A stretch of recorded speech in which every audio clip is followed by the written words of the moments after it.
Okay,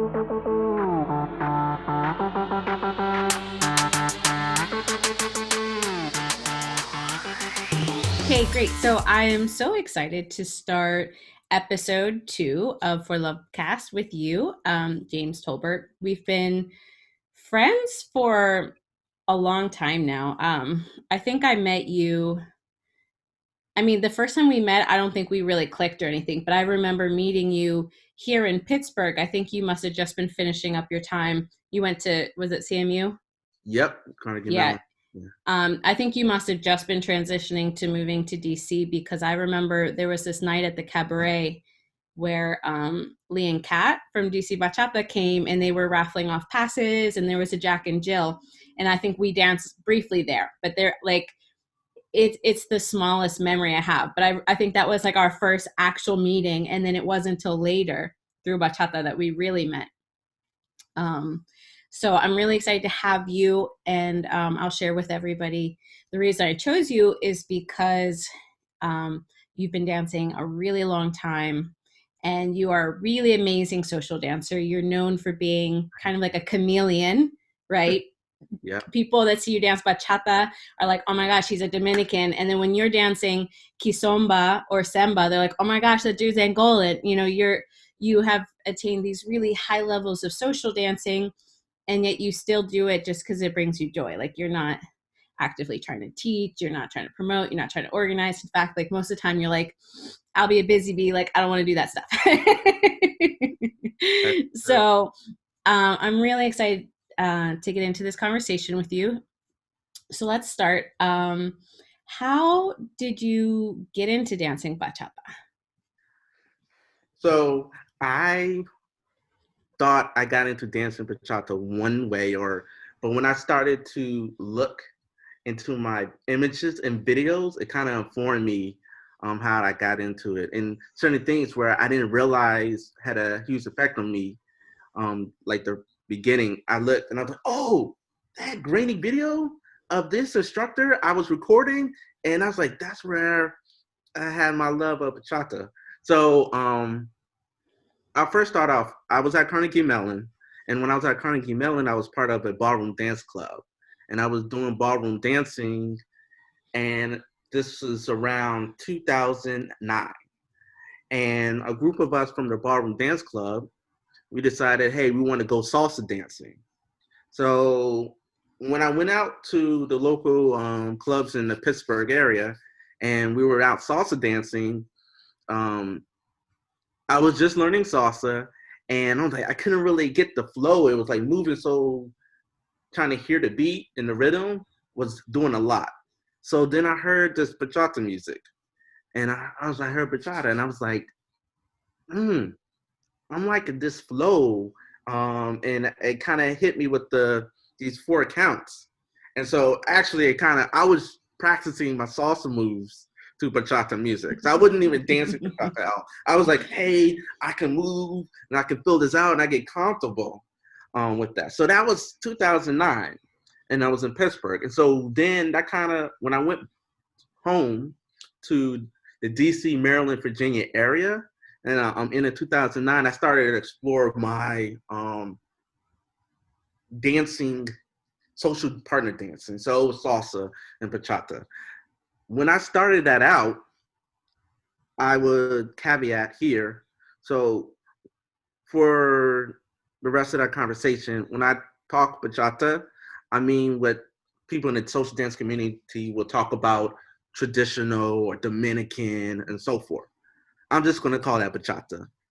The other forms I would call westernized forms of dancing to bachata musics. And that's a lot of times where people will have that term of sensual, the term of modern. And you have a lot of people that say, hey, we hear this music, we're going to develop certain ways to move. There's some patterns we have, but there's a fundamental different type of frame and feel. So when I came to it, had a lot of the music, and one of the musics I feel that everybody, I don't know if you haven't grown up with bachata, but you come into it later in life, the first group that you get introduced is Aventura. I mean, so you got that New York, you got that or R&B vibe, and I'm a R&B person, so that kind of pulled me into, and so therefore I'm like, hey, let me get this energy in these songs, and then there was Toby Love, and then there was Extreme. So that whole group, I was kind of in that mode of energy of music. I didn't really have that aspect of all that bachata had to offer, all that that genre had to offer, but it was just right there. So when I was going to those classes, and this is like 2009 to 2010, um, I was starting to pick up the westernized form, Central Martin, where people were doing the dips and the body rolls and all those sorts of things, and be able to, I'm like, hey, be able to move my hips into those type of moves and those turns and some types of tricks, because I also had a dance background outside of dancing bachata, so I was like, hey, I can apply those moves. And one of the things that come to me, and you'll probably hear more as I talk about it, is I'm also a very passionate person. It can be very sensual, be very romantic, and partner dancing allows me to have a type of conversation with whoever dancing for that song in that way, and just say, hey, how do we vibe? How do we connect? So when I first came to it, that's where I was really going. So what I thought was when I got actually introduced or really got enlightened with bachata or changed my mode, I thought it was when I first went to the Dominican Republic. However, that was not the case. When I checked my video archives and I checked my pictures, I had right 2009, 2010, the summer 2010, June, I got introduced to bachata, and it was Troy and Georgette giving a workshop. And I was like, wait a minute. And during our workshop, they play a lot of different music, but one of the music that artists that became very popular among the social dance community was Johan Sariano. And that's the first time I heard him. And that was when we were starting to learn how to move our feet and do different types of steps and syncopation with Georgette. And it was to the song, and it was Vocales de Amor. It was like, boom. That's when it hit me. And so that's kind of when I started to have that journey. So that journey said, hey, I had this westernized style of dancing journey to Central Martin. Then I had bachata. And then I had interest in both. And they both were starting to grow. But then um, a year happened, and I started taking, and I would go to dance festivals, and you had a DC Bachata Congress, and I got familiar with all, and artists were teaching both styles and forms. And then at the beginning of 2012, I went to the Dominican Republic for it was called the DER Bachata Festival by Vesa from Finland. And I went with Lee and Kat and others. And that just opened up my world. Because then we went there and we weren't saying, hey, we're going to stick on some resort. We're going to, hey, yes, we might have a resort, but we're going to have some Dominican instructors come through. And we're also going to say, hey, we're not going to stay on this resort. We're just going to go with the Dominicans, and we're going to go dance everywhere around the island. We're going to say, hey, let's go to some barrio. Let's go to some neighborhood. Let's go to some concert at some club. Let's go to the car wash. We're just going everywhere. We're going to dance, and we're going to try to mingle. So within that aspect of going in 2012, there was a way of dancing to the music. And so I remember a lot of times how I would dance before, it was like the dude would like, you dance and yes, you would do the moves, but it felt like, oh, I'm scared I'm gonna lose the woman. I can lose my partner, the follower. I can't let her go. I gotta hold on to her. I'm in love, so to speak. But then I was watching the Dominicans dance, and the Dominican would come, and the lead would come to the follower, and that lead would just dance with this bravado and say, hey, we're going to dance together. And I'm like, wait a minute, this is like a whole different posture, whole different frame. I'm like, I like that. I want to flow like that. I want to groove. And I'm hearing all this different music. And so you start to hear all these different artists. That's when I heard of, I don't know how to pronounce, well, Luis Miguel de Amargue. Mm-hmm. Um, I saw him in concert, and it was just us Oh. in a hotel. He almost didn't come off the bus, but he came in the bus, man. And one of the things, it was like our small group and the Dominicans that were working at the hotel were also there, and they were all also like, "Hey, we're at this little hotel. And this artist coming here," and that was the best. And so I knew about his voice. I was like, man, this voice was amazing. That flow, I was like, mm. So that's how I got into what we would say dancing bachata, and everything. There's a lot more to the stories and everything, but I think one the last part that I would point out was it was those Dominican instructors during that time when I did this DR Bachata Festival. So we had Rodolfo, we had Adina, we had people, we had Fanny. And actually, a lot of the people that probably have the festivals around the world, a lot of those guys, I remember who does Kilo K Festival? Junior Aquino. I met him when I went to the DR Bachata festivals. While he was home in the Dominican Republic, he was one of those, one of the dancers there that's part of the group. I met him and Carlitos and a bunch of other ones. So it's just been awesome to see the Dominicans be able to spread their love and grow and go around the world. And just to see where he is with his festival, it's like, yeah. That's amazing. I've heard a lot of good things about the DR festival series. I think Isolde talked about going to one of them. Yeah. I've never been able to go again because of my my teaching schedule. I don't really have flexibility with when I have off. You know, I do get a lot of time off, but it's just not under my control, and nobody wants to organize these festivals in the summer. So I missed out. But that's really cool that you got to go there. And it, I mean, I feel like a lot of people who go to DR, we have that click moment, right? Like Mm-hmm. for me, I went in 2011 to practice my Spanish more. I was enrolled in like a language school. I didn't know that. And yeah, I started in Santo Domingo, but I got really bored there because like it kept raining every time we wanted to go to the beach, and the beach was far. You had to get on the bus. So we transferred to the partner school in Sosua in the north. I was like right by the beach. And in between, we spent a weekend in Samana. So Samana was, you know, Yep.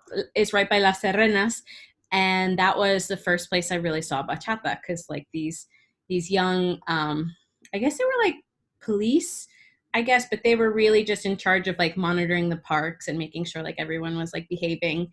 They came up to my friend and me. Obviously, it's like the white girls, we stand out, and they were, you know, like throwing down their game and everything, and you know, Always. so when I told them about bachata, they wanted to show us, you know, like bachata. So they've got motos, like they borrowed motos off of people so they could take us up to this spot, you know, like this remote colmado up the hill. Like it started pouring down rain on us. It's like such a funny story when I think about it, because like we arrived soaking wet. It was like a monsoon on us as we were on our way there, and then we get there and we're like the only white people. But for me, it was really eye-opening to see like the different culture of dancing. Like, you know, we got there and those guys weren't the best dancers, but we could only really dance with them. Like I noticed people weren't mingling the way we Yep. do in the United States. So that was like eye-opening. And then also like just observing the different swag of the dance, you know, like, and the different way they accentuate things. Like in still that night, I can remember there was this one guy that was such a good dancer, and he would like literally just use his foot and draw like circles on the floor. It was like subtle but like so good, and my mind was blown, you know. And so then when I did go to Sosua, there was a dance school with a Dominican teacher, and his wife was American. And I asked him, I'm like, teach me these things. Like, and he ended up, it's so funny. This is again, like another cultural observation about how Dominicans learn to dance. He just danced with me and it was like, you got it. You can follow. Like you just need to feel the music. And I was like, what does that So that mean? actually is a key point where I go into different ways of learning how to dance, and I feel like a very I would say American or Westernized form of learning, or when you have dances that are dance studio, not necessarily always cultural dances, but dance studio or tap, jazz, ballet, modern, so many things where you're going to perform for the audience, not simply the social. You have this set rigor of explicit say, hey, this is the training. These are the exercises I'm going to do to get my body in a certain way. And then I learn the steps and then I do this recital.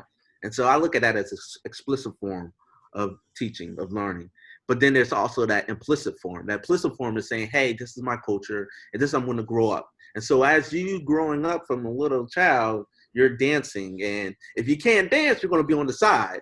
So you're going to have to constantly practice and get your body to move so your body can feel how that moves. And then next thing you know, it's like all that experience you come here, it's like, hey, this is how you move the hips. This is what we do. But you're somebody that's coming in that never had that background. You're just like, how do I get from point A to point B? Because I don't even know how that's supposed to feel, and I don't even know the exercises. So yeah, I just wanted to point that out. No, I think that's a really good observation. And it's something that we kind of tiptoe around sometimes in discussions in the scene is, like, I forget who posed this question. I don't know if it was like Dima and Addie or if it was somebody else, but they were saying, like, do you think like flow can be taught, like for people? And like for me, as someone who loves cultures and observes cultures, like I'm currently a Spanish teacher, but I also in college contemplated being an anthropologist because I've just always loved like cultures and understanding those dynamics. So obviously part of me is like, yes, you can, but it is totally different for people because you can't necessarily replicate a lifetime of Mm-hmm. being in the culture and hearing that music since you're a baby and watching like how your family just sometimes bust out like while they're cooking dinner, because the song's really good, or in the middle of the street because the colmado has the music blasting and that's your song. Like it's really hard to replicate that.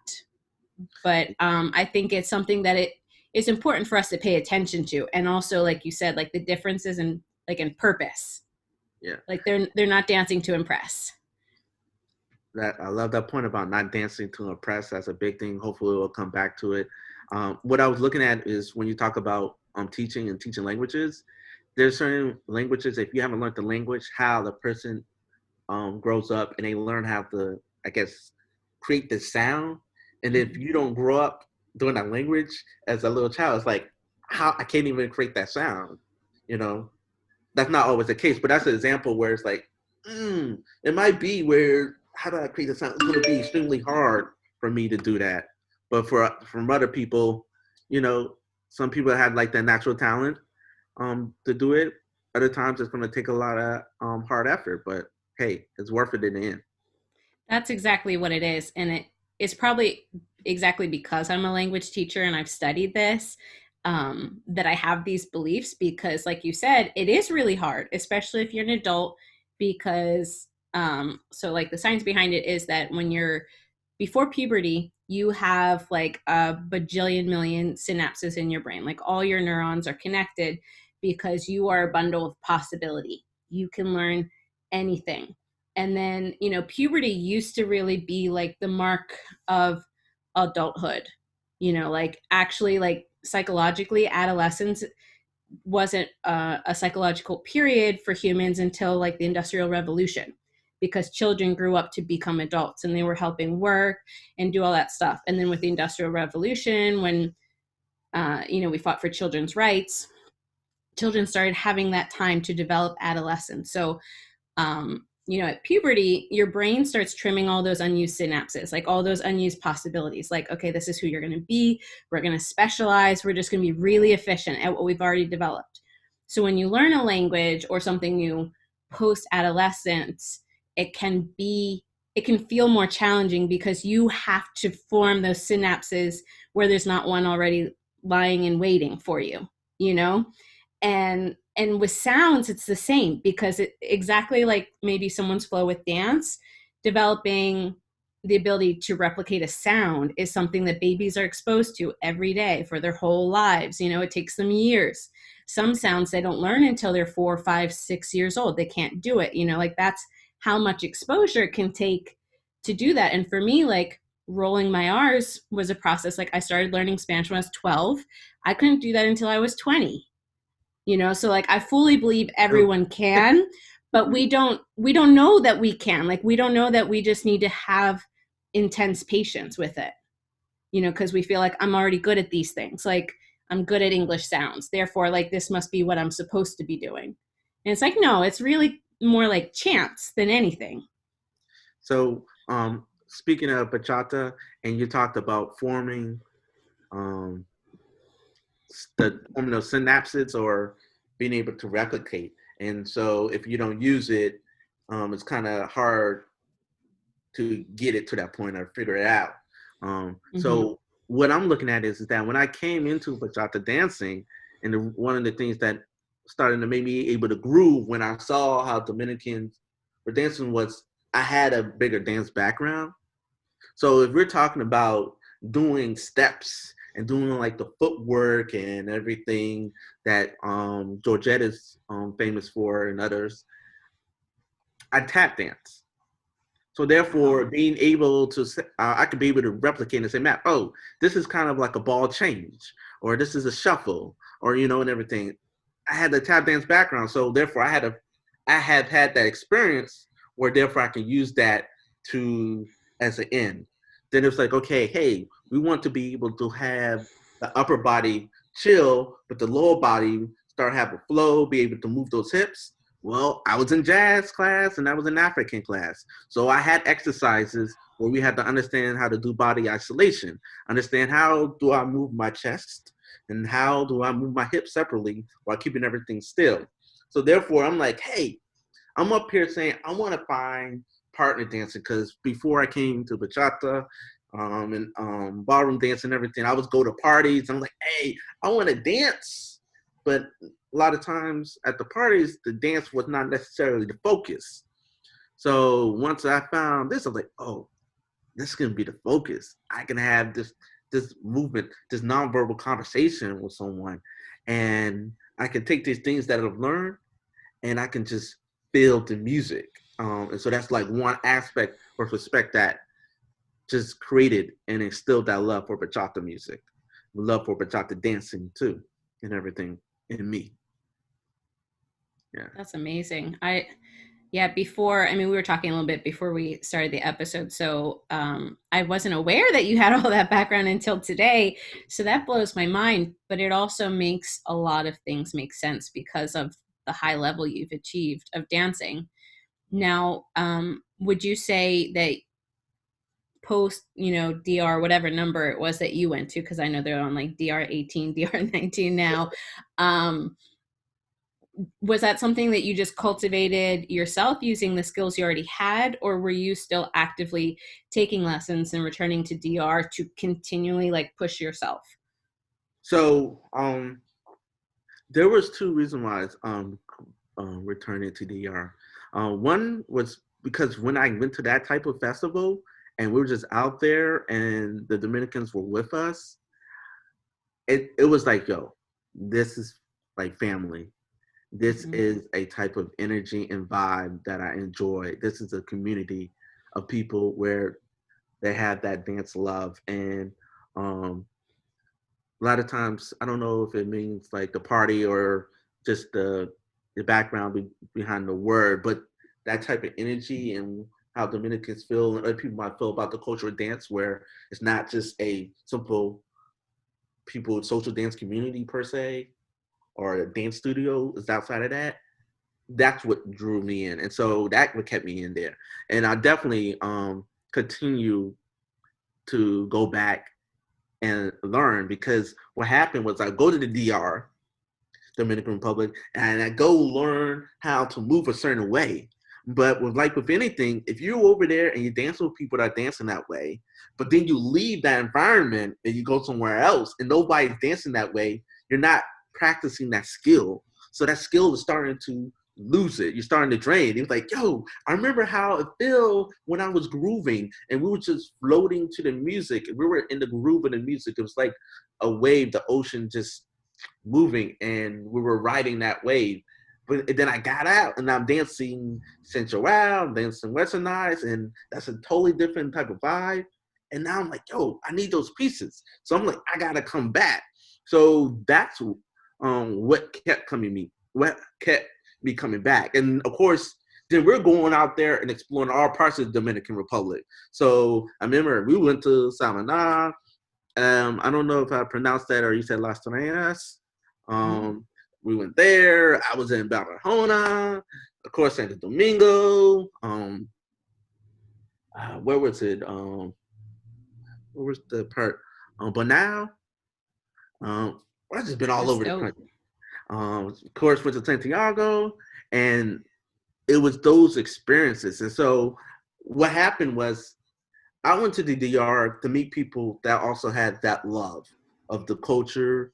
They wanted to know more about the culture. They wanted to know more about the music. Wanted to have that vibe. And those people, the friendships I built, they started to grow. So therefore, then I knew those people here. So until I can have that connection here in the U.S. or whatever, I would keep going back and everything. And it's like, oh, coming home.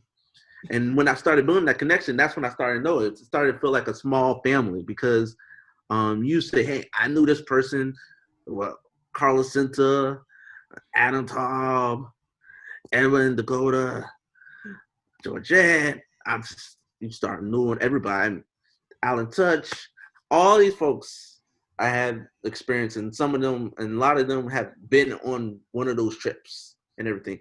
And that's all the whole different stories when you see these people where you knew where they started and where they come from, and before they're big now in the world. So yeah, so that's what I feel like kept me coming back and everything. So That's it's those friendships awesome. that built. Yeah. Yeah, I have to agree. I really cherish the sense of community and family that we have in the bachata community, and I'm using bachata the same way you're using bachata, not the westernized bachata. Not to say, maybe they also have that sense of belonging in their communities as well, but I've never experienced it there. Because I very much like you, I also started off with like modern bachata and I thought I wanted to get into sensual bachata, but the more I learned about bachata, the more hooked I became. And I know anytime we get together, like for the bachata event or Margue Fusion last year, or even Baltimore Congress, like when we get our group together, it feels like the family's back together, and it's a really, really special thing to Mhm. share. I Definitely. love that. And so I think that's one thing I look about when people have their own cultural dances, and also one thing that I always want to learn about because all Dominicans can have their own perspective on it. But not only Dominicans, there's other cultural dances around the world, whether it's kizomba, simba, and so forth. And once you learn, you can see how that is also those people's connection, and that's how they say, hey, that's their family and everything. So Hmm. um, it's cool, and I really love it and really enjoy it. Yeah, me too. I was really surprised by how similar in some ways kizomba and samba felt to bachata. Not that the music is the same, but the more you learn about the history of oppression, what that means to them as a symbol of their identity and their culture, and what those parties mean to them. Like listening to like Tanya Mendonça and Cesar Wilson at Steel City Kizomba, like hearing them talk about their struggles, even though the history of Angola is different than the history of DR, there's so many parallels. And it was just like, wow, and it's very easy to find yourself in both comfortably, because it is that same vibe. Yeah. That's awesome. I have a I have a question down here that I don't think is fair to ask you. Do you have a style preference? So for me, it's actually all at one level is kizomba, simba, bachata. Um, you know, um, that could be a whole different discussion about dancing simba and kizomba because using the same movement per se and the variation in music per se, but in Angolan. So I'm not going to even get into that. That's why it was Yeah. a lot more knowledge and experience and tell that story. But for me, it's just how does the music makes me feel or the energy. So I will definitely tell me what is one of the things that comes to me because for me, dancing is a way for me to express my feelings. And a lot of times somebody might say, hey, I might want to express my feelings for spoken word. You want to express your feelings for art. There's other ways to put that energy out there and receive energy. So one of the things that I looked at was I really gravitated towards partner dancing because of one of the things where you can have this journey with someone. And it's really great where you have this beautiful conversation and our bodies speak through the music and we both enjoy the rhythm of this music together. So I remember one point or one statement was like when two humans have share a beautiful hug and that support you feel, that love you feel, that intimacy, so to speak, you feel. And it's like, hey, well, you can have this dance and you can have this connection and you can enjoy this together, this human connection where you're not alone and one on one. And that's a beautiful feeling. And so it's like you can have this long type of hug per se, not necessarily that you're close hugging, but that energy. So one of the things that all that to say that kind of pulled me towards dancing bachata, and one of the things that also not only the dance but the music, but I'm an R&B and soul music type of guy and grew up, and I like those stories about love and relationships and everything. And one of the things that you have in bachata, even though I don't speak Spanish, they're gonna talk about those highs. They're gonna talk about those lows. They talk about, hey, he's a no good man, or hey, that was some great lovemaking. Um, and I'm like, hey, you know what? I can vibe with this.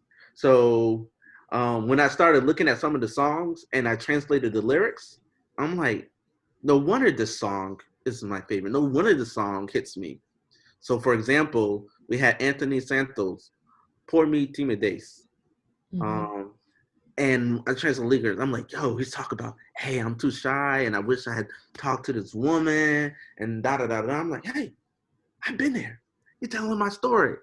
Man, I connected with the song and I didn't even know the lyrics, but it was something, energy or vibe that I felt about it. So a lot of times when you listen to different type of music and I'm dancing bachata, I'm dancing kizomba or dancing simba, and you can have these stories and you can have these stories, these life stories that can go even beyond um, romantic types of relationships, and they could just be relationships and life stories. It's like, hey, this is the vibe, and we're coming together with folks, and you're taking the time outside of where everything's going in the world, and you just have a space where you can get recalibrate yourself, Uh-huh. get that support, and then you say, hey, you know what? I've been here, and I've been with these friends, this family, whatever, and now I can go back out to the world because I've been recharged.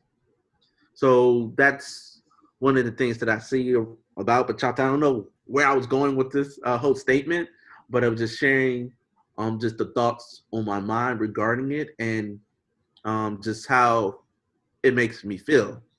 So I, That's important. so it's one of those things where when you see these parallels of the parallels I'm looking at soul music and R&B and bachata.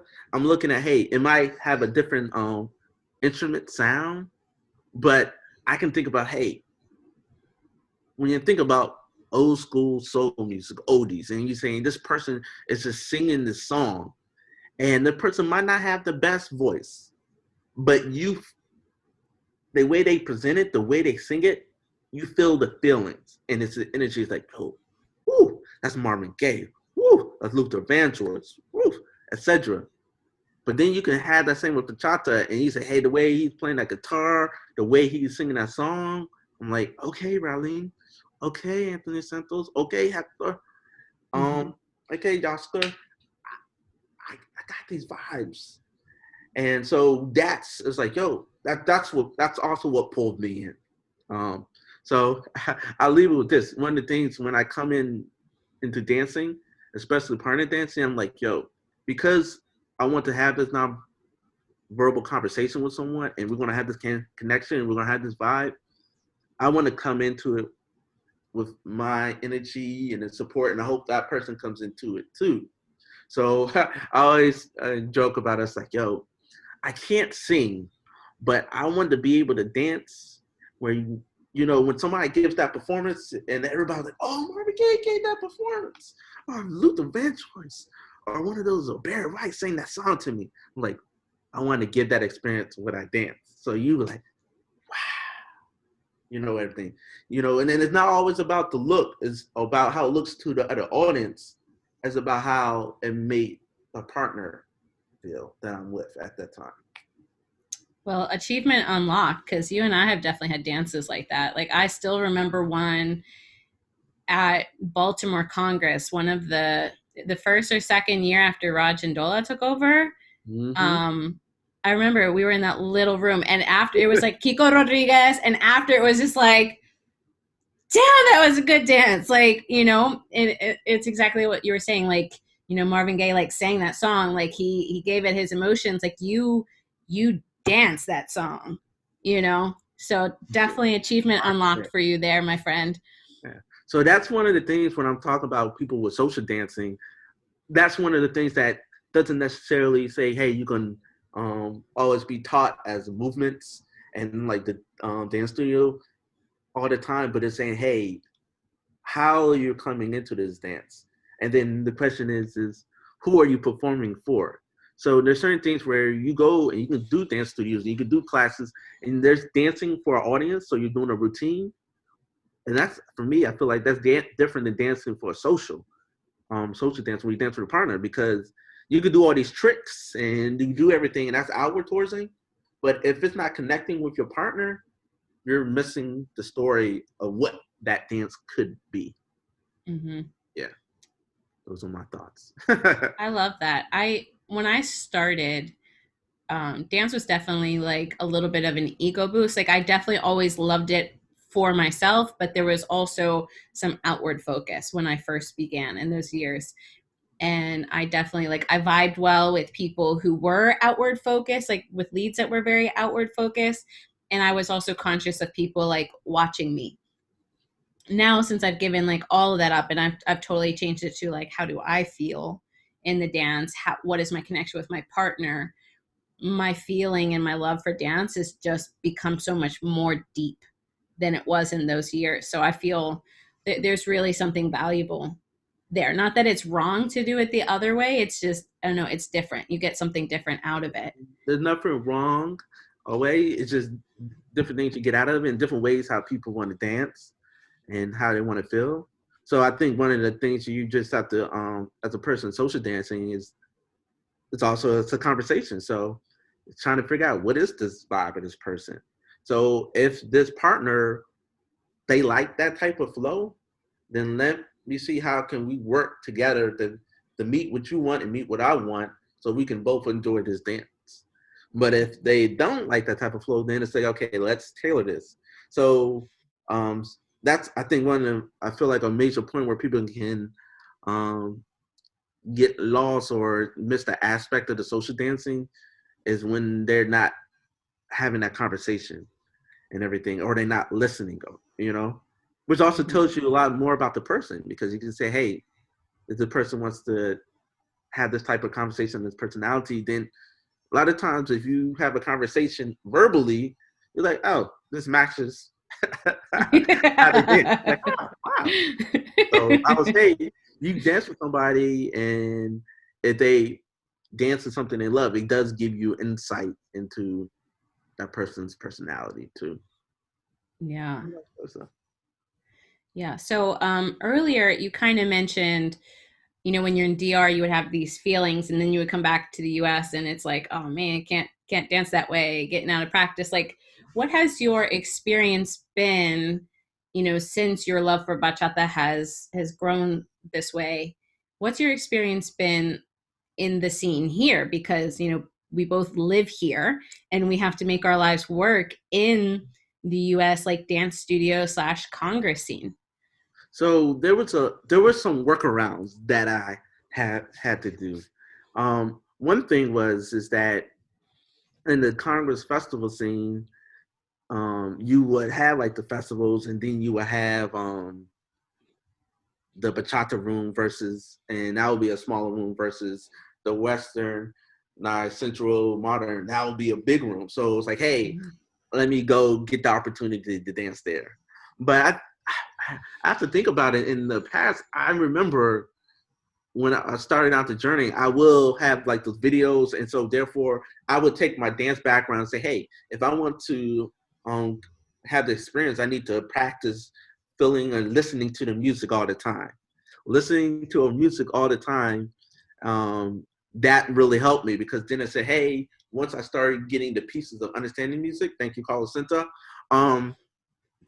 it kind of gave me an insight, and then I would practice at home, and so say, hey, let me see what is my flow and everything. So therefore saying, hey, once you had those instructors, when I was Dominican Republic and had Adina and people, and they gave me those, like they had like some writings and then the steps and everything. I'm like recording everything. I was like, all right, let me take this and let me apply it. Another thing that happened was, because it was always hard, like just if I'm going to go to weekly socials, you're not going to always play.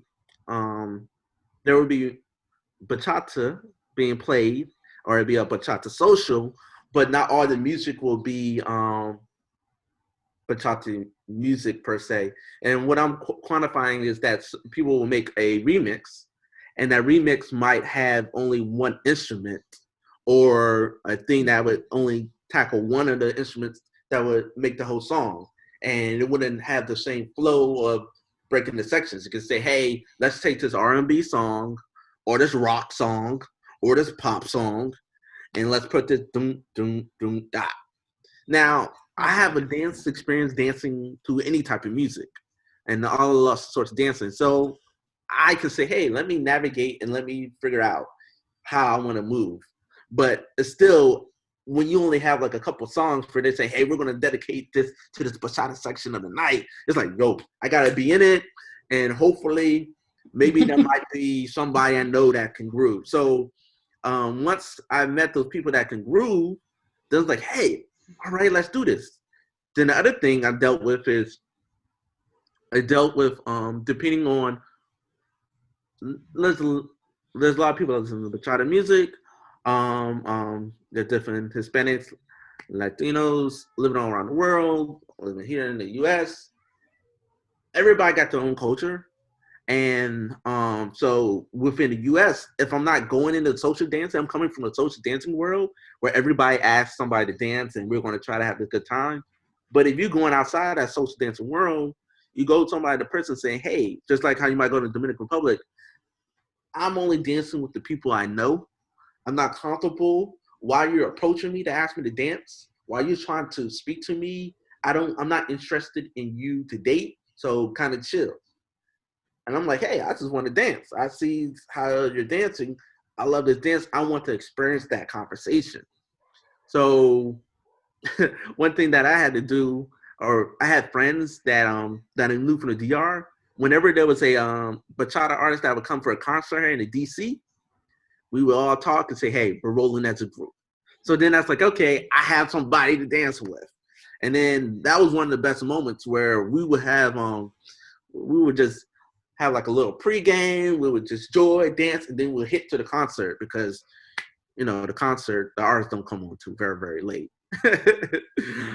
Yes. So that was one way I dealt with it. And then the other thing I dealt with it was saying, okay, hey, the people that I had met there, or people that had met at festival congresses, see where are they teaching.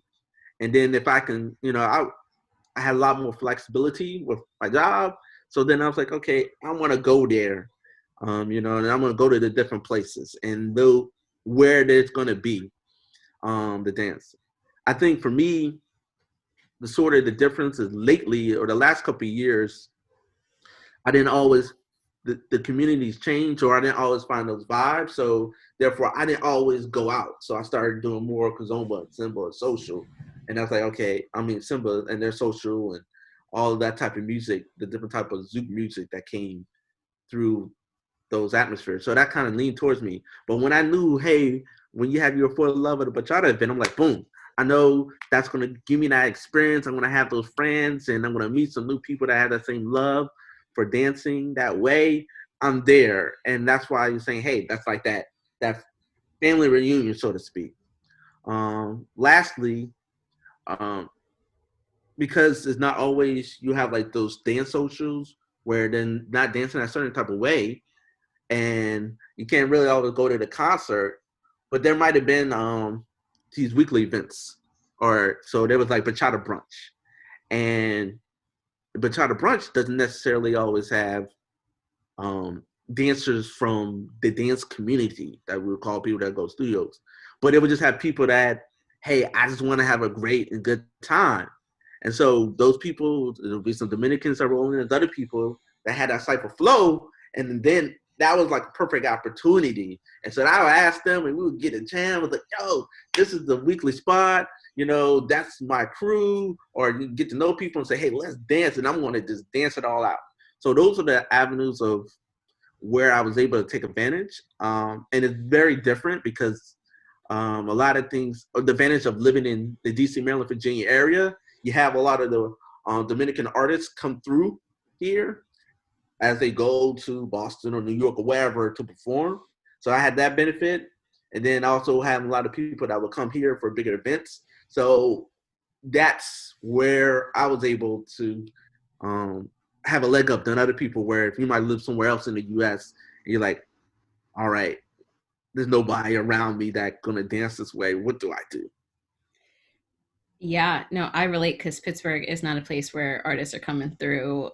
We're a small city. Most people can't even like pick Pittsburgh out on a map. They still confuse Philadelphia and Pittsburgh, like in the dance scene. Like they'll be like, "Oh, Pittsburgh, like that's really close to Philly, right?" And be like, "Nope." We're not in anybody's way necessarily. Like the Ohio dancers know a lot more about us than like DC, but it can definitely feel lonely. And I feel like I've not really had the ability to be selective like you. If I were selective, I would just not go out. And thankfully, I mean, I started dancing because I love salsa. So I can always get salsa. But a lot of times I just have to accept like I'm probably not going to be able to dance how I want unless I lead. So that was a coping mechanism for me because you also, as a lead, you have a little bit more control over what happens to you because nobody can body roll me if I'm leading. Nobody can dip me if I'm leading. Like I can dance in shapes if I'm leading. I might not be able to do everything, but I can get a box step in. I can attempt a zigzag. Like as a follow in a small city, it can be very isolating. Yep. So that's cool. And you do have a really good Kizomba community in the DC area with like Oscar. You have like Definitely. the cultural roots of it there. So at least you have that as well. I know I would love it. Like that's another thing we don't have here. As much as Mike tries with Steel City Kizomba, we don't have a large like African community that really wants to be dancing So Kizomba and Samba. I think that's definitely one of the blessings about being the DC, Maryland, Virginia area is that there's enough people and there are a lot of different dance communities. So if you wanted to swing dance, if you wanted to blues dance, if you wanted to do Brazilian Zouk, if you want to do Western Eye, you want to do Central Wow, modern, there's those avenues and everything and whatnot. A lot of times, I think for me, there was all those avenues to see who was going to come up and teach. So there was always a hard to find those instructors and everything that would teach bachata. You have ones that have the studios that teach modern and central, and that's plenty. And there's definitely some extremely awesome instructors and people that have really good dance communities for that. that, you know, if somebody wants to dance away, I'm like, yo, I know who to tell. I'm like, yo, you need to go do her. You need to go join Ferocity. They're going to be awesome. They're going to be family. That's a place to go. Um, so, but I think that also kind of how I kind of like chill in the background because yes, I could teach or maybe I might want to go into DJing, but I'm like, I wanted to allow other people who have those avenues or those opportunities to go, and then I can support and everything and whatnot and everything. So that's That's that's just me. Yeah. that's a really cool perspective. I feel like I'm like the situational leader, like that's my personality style. So when I see a gap, like in Pittsburgh originally there was nobody promoting bachata. Bachata was very stigmatized. So I was like, I'm going to try to help. Like that's who I am. And you're like, I'm going to wait for someone to try to help and then I'm going to support them. Yeah. Like So but we need those people. Like I have needed those people and I'm so thankful for people like you. But for me it's like not a mindset that I can identify with because I'm the person that will step up even if I have a million other things on my plate. Like I'll be like, bachata needs help. I'll be I'll be that person. And yeah, I don't know, I think that's cool and there's so much balance in that, right? We need all kinds of people. so I think that then I think the other people probably encouraged me to kind of step up, and that was always on my mind. I was like, well, maybe I might go to that teaching classes and everything, or just teaching in general that y'all that teaching bachata thing I had in the Dominican Republic and everything, and so I didn't get to do that. But it's like there's always that love and share and an avenue that's like, hey, maybe I can go do that. So the other thing is that for me, I have like my job that I enjoy. So um, I guess I'm just leaving the opportunity for others that don't have a job or they want to be able to focus and I can support. So therefore, if I see that you're doing something great, I'm gonna be there and bring you here and everything. Um, but you do make a point like, hey, if there's nobody there, then hey, you got to step in. But there was, yeah, I can always think of some people that local that can teach the different ways and like around here that's like, hey, yeah, Yeah, teach. but I mean, even though I feel that way, or I don't even necessarily feel that way, I just am that way myself. That doesn't mean anybody else has to be that way because I think, to create a community that's balanced, we need all types of people. We need those people that are just going to come to socials and are never going to care about being good. Those are an essential part of our dance community ecosystem. We need the people that are going to try to, to be the organizers and the DJs and the teachers. And we need the people that are going to come to class. Like we need Yeah, everybody has a role. I agree with you. All right. So I think it's time for some of these harder questions that are coming. I'm so curious to hear what you are going to say.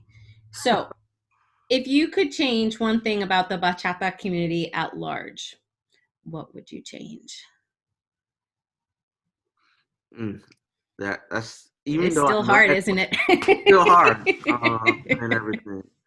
Um, I found um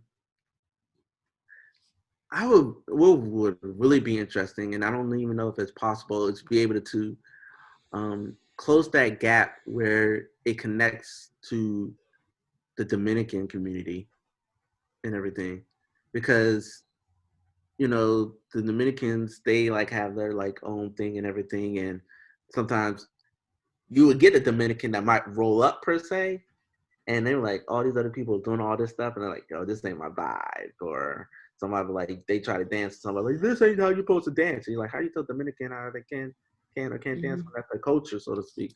So that would definitely be interesting. I'm probably more of a selfish aspect of me because I'm like, hey, let me get the Dominicans so I can dance for y'all as well as learn for y'all, as well as have that same vibe that I felt in Dominican Republic.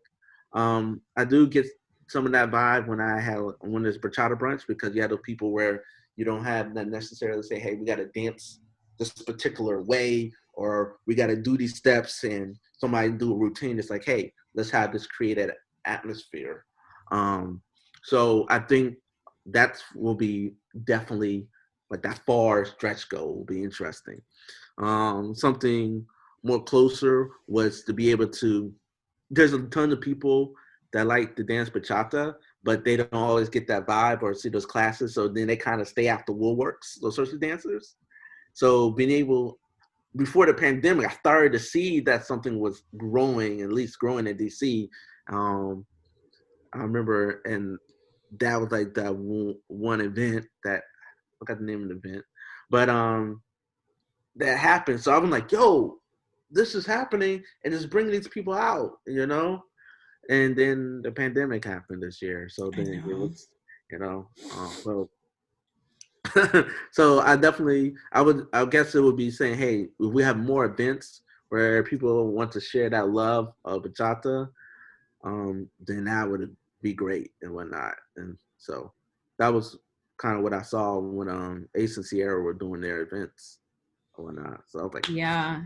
You Yeah, I agree. The DC area was definitely growing because also Asiela and Adam were starting to teach, and you have Melanie and Juan not too far away in Baltimore. So it was like you were creating your little bachata empire, right? Regional bachata empire, and it was definitely strengthening your area for that style. I could observe it too, all the way from here. Um, so yeah, but then the pandemic happened and just changes with partnerships. So we'll have to see what happens once we can pick back up. I know that's going to be a long process, even with the vaccines that are coming out now. yeah. But I don't know, I hope, I'm just being like super optimistic, I hope that it returns that way, because so far I haven't seen anybody that's doing bachata Uh, back away. Like I've not, even though there were predictions that we would lose a lot of teachers, I've not seen anyone give up on it. and so that event kind of was it was kind of giving me the thing about being all inclusive and those energies. I feel like you're always on the forefront with For the Love of Bachata. So if there was like more those For the Love of Bachata events where you learn the culture, you learn the different ways of dancing to the music, and then you have like this open family atmosphere in the community of enjoying everything all together and putting that in different aspects across the United States. Now, if you brought that, and I had that in my community, I'm like, yeah, but Yeah, I don't know. Maybe, yeah. Fingers crossed that the pandemic doesn't last too long. We can get back to it. I know, but that is really hard because I feel like that type of event has to come around organically. Because I know a couple people have asked me to bring For La Bachata to other cities. In fact, you might have been one like years ago saying to do one in DC. Somebody told me to do one in DC. Someone was trying to get me to do one in California. And I was just like, something feels so weird about that. Like going into a new place and being like, I'm going to start an event in your city and we're just going to come together. Like people would be like, who the heck are you? And like, what do you think you're doing here? Like I feel like these events do have to grow organically. But it would be so nice to have more events where you just know, like, yeah, I can go to California and find a place where I vibe really well. I can go to DC and find a place where I vibe really well. That would be amazing. All right. So I kind of feel like the answer you settled with might kind of also be this question, but we'll see if you say something different or if you're like, yeah, what I just said. What's one good vibe thing you would add more of to the bachata community? I feel like that's just what you said, but you yeah, tell it's me just if you what I have said something about else. having it like that openness and um that family atmosphere, and just that creative. Because sometimes people can get into a more clickers or dance through your mindset. That's not just a bachata community, but No. any type of dance community or a Hmm. group, any type of group activity. It's So a human thing. everything. So it's always dealing with that. And I think for me is not necessarily having a person um, stop dancing modern sensual, but having a person learn the other type of movement, of bachata movement, and that different type of frame and flow, because then I feel that can accent what they're doing also. Yeah, it would be nice if we were all more versatile. Hmm. But another thing I've seen a lot of sensual bachata artists starting to promote traditional like bachata. Hmm. Because I've been tagged in a bunch. Like I saw Corky and Judith are doing like a week in DR next spring, supposedly. And it's like a cultural trip, and they're supposed to learn the history. But they're both doing sensual bachata workshops and some workshops with Dominicans. So that's interesting, but it's something. And like Island Touch, I think is hosting that virtual festival. I don't remember when. Could be this weekend for all I know. I feel personally, I just feel a little burned out on the online festivals right now. I've tried to support a lot of them, and I just need a mental break because it's as much as I like doing the dance through Zoom, the all weekend thing on Zoom is just a different feeling for me, you know. Yeah. But yeah, I don't know. Hopefully that wish comes true, and I see a couple like baby roots being stretched out that might lead to that. All right, so at the end, I'm just going to finish off with some of these quick yet really hard questions that I know I personally would not be able to answer, but I'm going to ask anyways. All right, so who would you say is your favorite artist for bachata? So my favorite artist to go to a concert for, I enjoyed the most. It's hard because it was tired. I really like Raleen Rodriguez, Hector Acosta, um, awesome concerts and everything. Um, a lot of times I just think about that Trinity, and when I say the Trinity, it's Raleen, Anthony Santos, and I think Luis Vargas from that Mm-hmm. area. Yeah. And that was a crew. But the person that has like that voice that gets me be Luis Miguel. Yeah. So he was the first. I think he was the first bachata album I bought, and then I also bought Yua Sariano. Yeah, he might have been one of my first as well, because like when you go to DR, you get introduced to his music. So I know I came home with one or two like bootleg CDs of his. And he doesn't. I've talked to Dima about this. Like Luis Miguel de la Margue does not get the respect he deserves because he has an immense collection of music, and he has so many amazing songs that get you in your heart or just get you up and moving. He's a DJ must have, but yet I've been to so many parties and like not really heard his music there. So it's amazing that he doesn't get the respect he deserves because I agree with you. I think he's amazing. Yeah. All right, do you have a favorite song, like one that just hits your heart every time? Boy Paya. Classic. um, um, we always gonna have Medicina de Amor. And of course, I told you about Por Mi Timides. Mm-hmm.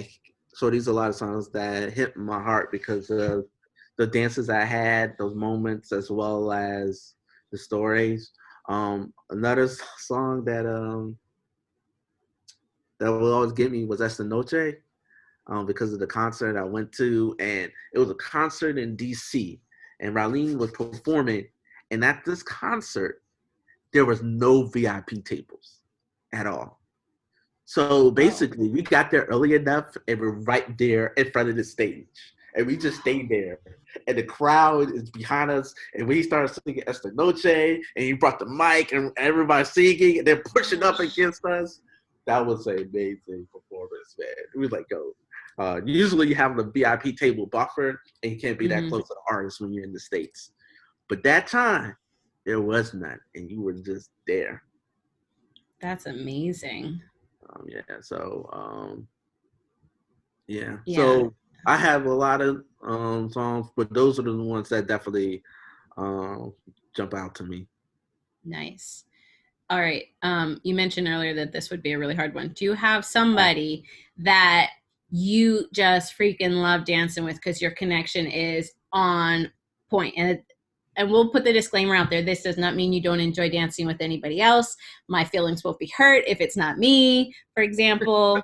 So you're in the clear to share that person that your connections is bomb. So thinking about this question, as for me, it's a lot of times it's thinking about those dance moments that, boom, if I know we're gonna have a bomb dance and everything. So one of the persons that I always think about, it was like a different venue. So remember Bachata brunch. I will always look for my homegirl Jackie. She'll be rocking the cap and everything. But that flavor and that store, it was like, yo, me and Jackie, I'm like, I'm ready. I'm like, yo, let me get in line. Let me dance with this woman and everything. But she moved out of DC. When somebody else in the moments, I always gonna think about Essie because Essie can dance everything. And I remember we did a dance competition, and it was a dance competition in DC, and it was supposed to be a bachata competition, and they're supposed to dance bachata, not modern or sensual, but bachata. And it was, man, she was my dance partner, and we just killed it. We were flowing and everything, and I'm like looking, I'm like feeling good. I'm like looking at me and her and how we dance, and other people were dancing, but they were dancing more like modern and sensual. And I had just came back from the Dominican Republic, so I had that flow and we had that swag, we had that sabor, You were and fresh. we were fresh, and the crowd was clapping. And this was like the pre-competition. This was like one of the before they had like the main final competition. This was one of like the rounds, and I thought we were gonna get first place for that round, and we didn't. And that joke just had me so upset because man, the way that we flowed, I just knew or whatnot. So, but that's a whole different story. But I remember that night, man. After that, when that didn't happen, that just took my energy from dancing. I just walked right off the stage, pick up my dance shoes, and walked out the door. I was done. But back to Essie, that was another one. I could always the one I could always call home was dancing with my friend Melissa. So it's like if I hadn't met her, seen a thing or more, because that's just like a beautiful, not only us taking those classes together, taking a bachata workshop together, but then also just grooving. And then it's like this beautiful friend hug. It's like, yo, we're going to go. And of course, there's you, but I also got to talk about your home girl, Marlena. I was waiting for her name. You two I, connect so well. Yo, I come to Pittsburgh. I love dancing with all y'all ladies, but I'm like, yo, Marlena, are you coming out dancing? Yes. So there's definitely many more I can rattle off, and I can think about the moments and everything. I think there's some of my friends from the do our dances from the Kazoma community, like my friend Faith, that I'm like, hey, we get a bachata song during the social, there, let's do this and everything. Or friend Anna, just because of her living in the Caribbean experience and being comfortable and being creative with me and flow. So those are just some of the names, and it's definitely not all, but I can't rattle all of them right now. Yeah, I know. Picking one is hard. How about favorite instructor? Or maybe So an instructor that's had the biggest impact on you? um, that was always um hard. I think the one that's always gonna come up. I always tell people it's like, hey, if these instructors are in your town, you must take the workshops, you must take the classes. So I was like, yo, Carlos Sinta's there, boom. Edwin Dakota's there, boom. Adam Taub's there, boom. Because I knew that, hey, you're gonna not only get the culture, but you're gonna get the technique as well as to go along with the moves. Because sometimes people will just teach you the moves, but you don't have the underlying, say, how do I flow? The other thing is I always gotta go back to Dominican Republic with Adina. A lot of these people that came out dancing around the world, the Dominicans, they were part coming up through her dance school and everything. Yeah, so that woman, definitely when those years ago, 2012, that kind of helped set that journey. So those are the instructors that stick out to my mind and everything. So there's different things. There's so many different instructors. So it's not only those, but those are just some I'll name. Yeah, the ones you mentioned are also, I think, they're on many people's list because they're full educators. They're not just dance teachers Right. in the concept of like, I'm going to teach a pattern and you're going to learn it. And my effectiveness is whether you learned it and whether you had fun. They're, they really have a purpose of transforming you as a dancer and transforming not just your steps, but your mind as well. So So that's and that's one thing that I probably want more of in the community and express, because you have people that can teach you these steps and these routines. But that for me, it's like, yes, I can do this steps and routine, but that doesn't always allow you to grow and be creative and explore what it can be, which I feel that's the world of social dancing. Because once you get past those steps, it's like, what do I do now? Or let me say I can do this one step, but how can I vary that step to give it a different feel that creates another step? So, I mean, these are different things of just about, I feel like, teaching dance and learning how to dance and just executing dancing in general. yeah, yeah, I would love that too because when I create the For La Bachata experience weekends, I'm looking for people who can put together 7, 8 workshops and create a sequence of learning, not just 7 or 8 separate workshops that happen to be about dance. Like I want people to feel like they really grew a lot over the course of 2 days. And it's hard to find because a lot of people are just, come up with a pattern and there's my lesson, you know, Mm-hmm. and and it's just not the same. It's Because just not the then same. that pattern's not going to always stick with you. You can learn a pattern, you can put it on a video, and then you have it on a video and you forget about it 5 years later. It's like, oh yeah, that was this pattern in this video. But if you learn how something that starts to sink into how their body moves, it could come out whenever they start dancing. They're like, oh wow, I just did this with my partner. The follower's like, wow, I just followed that. The leader's like, wow, I just led that. You Hmm. know, it's sunk in. Which also talks about always constantly going to the workshops again and saying, hey, while you're in this you might be in this beginner intermediate class, but it's like, yo, you're fresh, you're on working on your fundamentals. It just strengthens you even more to do other things. Yes. Oh man, like we missed a big opportunity today to talk about the importance of fundamentals. Man, like for me, that's when I really changed my dancing, was when I stopped poo-pooing like beginner level stuff or what I perceived as beginner level stuff. Because like my salsa went up dramatically once I took a series where it was like literally no patterns. It was, you're going to learn all the basic steps. You're going to memorize your footwork. You're going to do them on time all by yourself. And then when you come together, it's like, oh my gosh, I can follow so much better now that I know my own stuff.